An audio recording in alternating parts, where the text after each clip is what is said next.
Përshëndetje zoti Valliu, faleminderit që pranuat ftesën. Atëherë ju keni qenë ndër kritikët më të ashpër të qeverisë. Sa shqetësues është korrupsioni i cili ka kapluar çdo sektor në Shqipëri?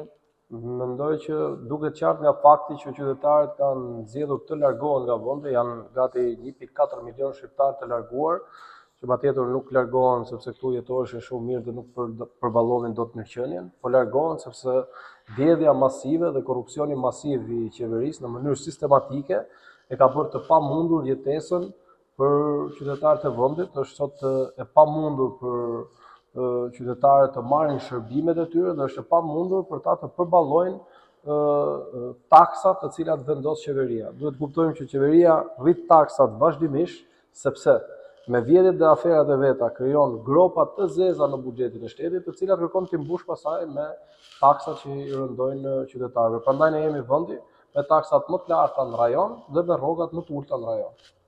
Marrëdhënia juaj me Elisa Spiropalin ka qenë shpesh shqetësuese së përballëse. A mendoni ju se Elisa Spiropali do t'ja bëjë gropën themi Forza Partisë Socialiste në rrethën që ka akumuluar? Çështjet e tyre nuk kanë lidhje me këtë.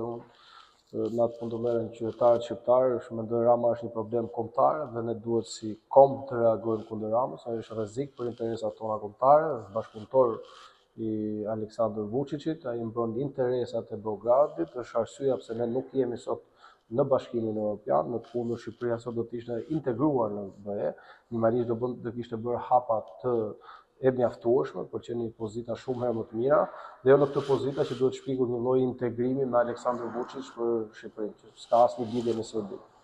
Është përfolur shpesh edhe për përplasjen tuaj me drejtues të mazhorancës. Çfarë qëndron pas tensioneve tuaja me zonjën Balluku dhe figura të tjera siç është Lamallari? Për sa i përket Belinda Ballukut, nuk kam absolutisht dhe kur s'kam pasur një gjë personale me Belinda Ballukut, nuk di ta kem takuar ndonjëherë, por ajo çfarë ka qenë shqetësuese janë aferat korruptive që na përfaqëson. Duhet kuptojmë që kur ajo ishte ministre dhe zëvendës kryeministre, ajo kishte 70% buxhetit shtetit.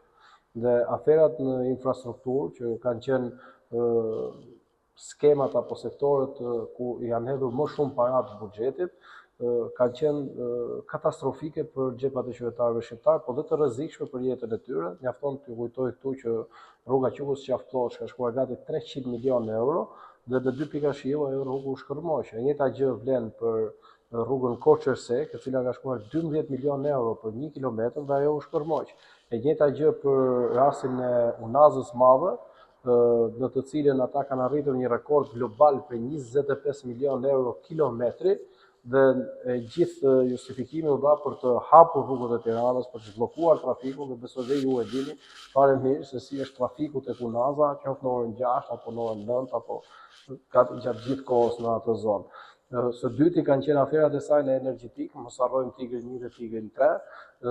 Të dyja një aferë korruptive masive që erdhi me justifikimin se do të përballonin krizën energjetike, një krizë që ekzistonte në Shqipëri me justifikimin e luftës në Ukrainë, mos gaboj në atë kohë, dhe u morën 60 milion euro, dy anije që s'u ndezën kurrë, dy njerëz që s'u ndezën kurrë, por 60 milion euro qytetarët shqiptar i paguan. Po ashtu keni rastin e tunelit Llogaras, që një projekt të cilin e ndërtonte një kompani shqiptare, paguhet 50 milion euro cash ekstra nga paratë e qytetarëve shqiptar, një kompani turke që as nuk ka ardhur ndonjëherë në Shqipëri. Këto ishin problemet me Belinda Ballukun.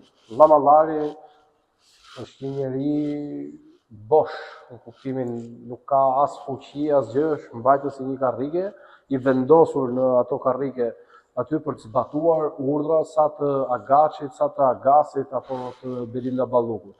Në këtë aspekt, por ai është ministri i brendshëm, dhe unë nesër kam thirrur në një interpelancë për çështjen e inkriminimit të policisë shtetit, i cili është sot në situatën më alarmante. Mjafton t'ju kujtoj këtu që janë rreth 200 efektiv policie në nënhetim aktualisht për çështje korruptive apo të lidhje me krimin e organizuar. Ka disa efektiv policie të arrestuar për plasit me krimin e organizuar, për bashkëpunim me krimin e organizuar. Ju kujtoj këtu rastin e Oltion Bistrit në nivele më të larta, shefi operacionales, i cili sinjalizonte Plum Gjokën se ku do të ishin personat që Plum Gjoka kërkonte të vriste.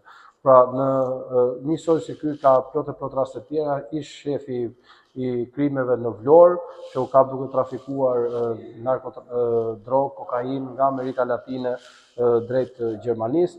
Pra, inkriminimi i policisë shtetit ka arritur nivele të frikshme dhe për këtë arsye unë kam thirrur në interpelancë ministrin aktual të brendshëm, sepse ka dhe një problem tjetër. Këta prej vitesh kanë një proces të vettingut në polici që qartazi nuk funksionon, sepse ajo ishte bërë për shumë për një gjueti shtrigash kundër disa efektive të policisë dhe për të garantuar pikërisht këta që kanë lidhje me krimin, pikërisht këta njerëz që kanë ecur në karrierë në këto vite që ka qenë ky procesi i vettingut që ka sjellë Partia Socialiste dhe nuk mendoj që ka ndonjë arsye tjetër përveç se fakti që kjo është një qeveri që bashkëpunon me krimin organizuar dhe ata vendosin se kush duhet të jenë shefat. Një rast i tillë ka qenë Ilir Proda, i cili ishte një emërim apo një propozim i botës së errët krimit organizuar. Nuk mund të them të njëjtën gjë për drejtorin aktual policisë, se s'ka lidhje ai me krimin e organizuar, por mund t'ju them që drejtori aktual i policisë ka vendosur Belinda Balluku që në mendimin tim në aspektin kriminal dhe korruptiv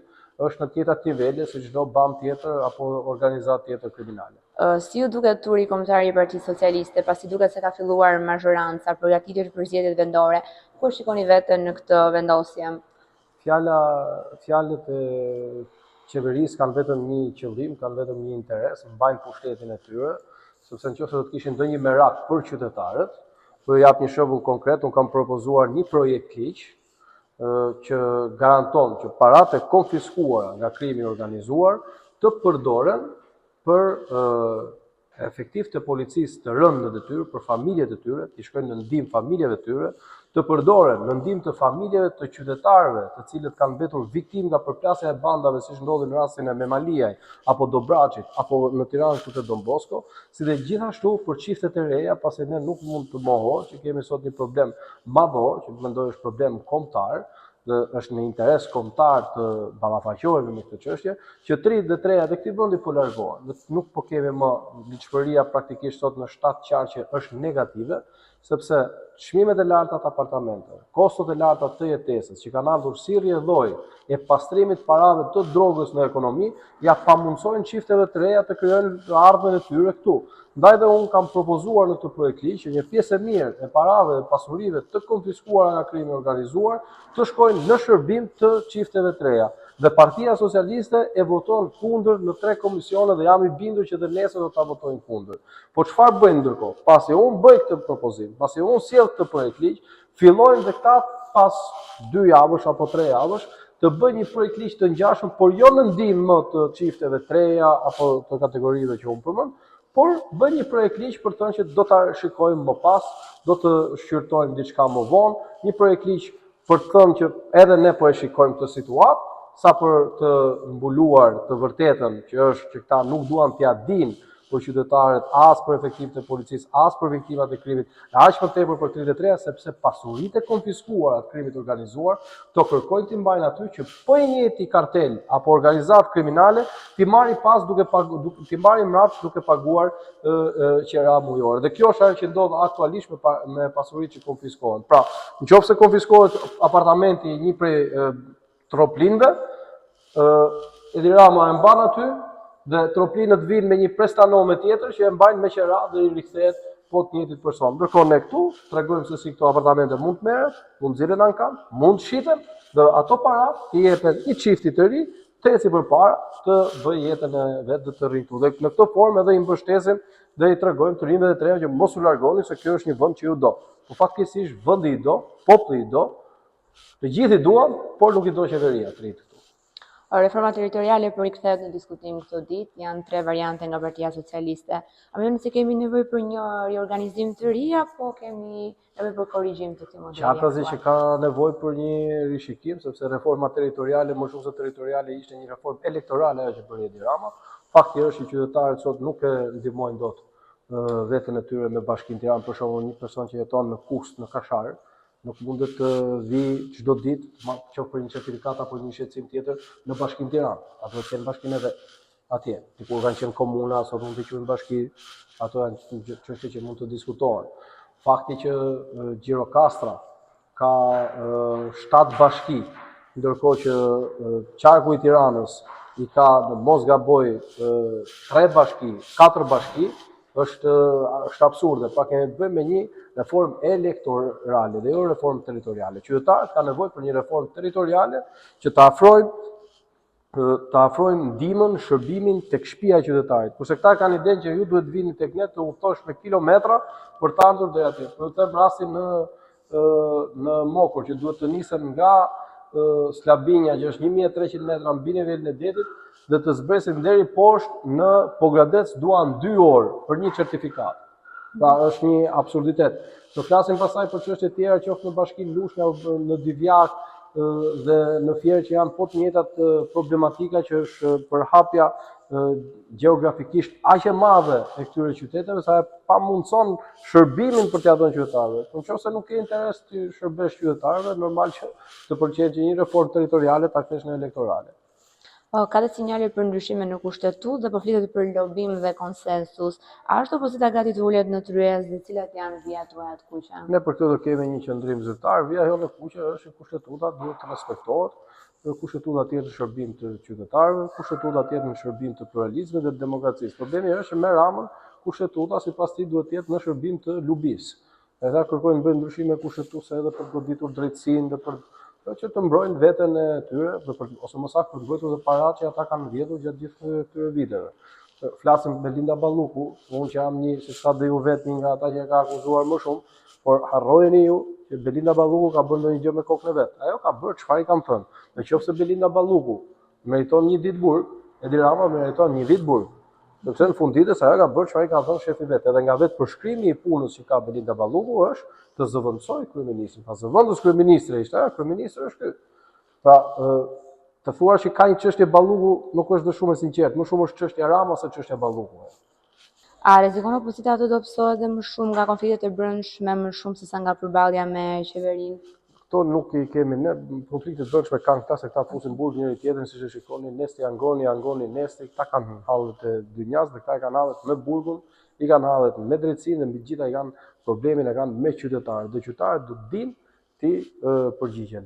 Opozita është në kotat e veta më të larta, nuk duhet harruar që deri dje flisnin për izolim nga ndërkombëtarët, kurse sot siç e shikoni opozita është në takimet niveleve më të larta me ndërkombëtarët.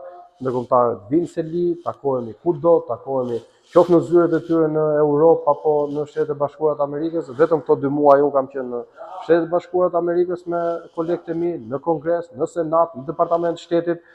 Sapo kthehemi nga një vizitë tjetër në Gjermani bashkë me kolegen Tabaku dhe kryetarin e grupit parlamentar zotin Bardhi. Pra, opozita është në kuotat e veta më të forta, më të qarta dhe shumë e qartë në misionet e vet dhe arsyeja pse jemi në këto kuota është se kemi marrë dhe një mbështetje të qytetarëve të jashtëzakonshme dhe me këtë rast i ftoj që të vazhdojmë betejën tonë. Në datën 17 prill ne do të kemi protestën e radhës, një tjetër protestë me interes kombëtar, sepse nuk mundet të lëshohet ky mision, nuk mundet të lejojmë që çdo krim dhe çdo gjë të kalojë pa u ndëshkuar, nëse se ndëshkojnë dot nëpërmjet formave normale, siç do të ndodhte në një shtet normal, por në narkoshtet këto nuk ndodhin, atëherë është detyra jonë kombëtare si shoqëri ta dënojmë.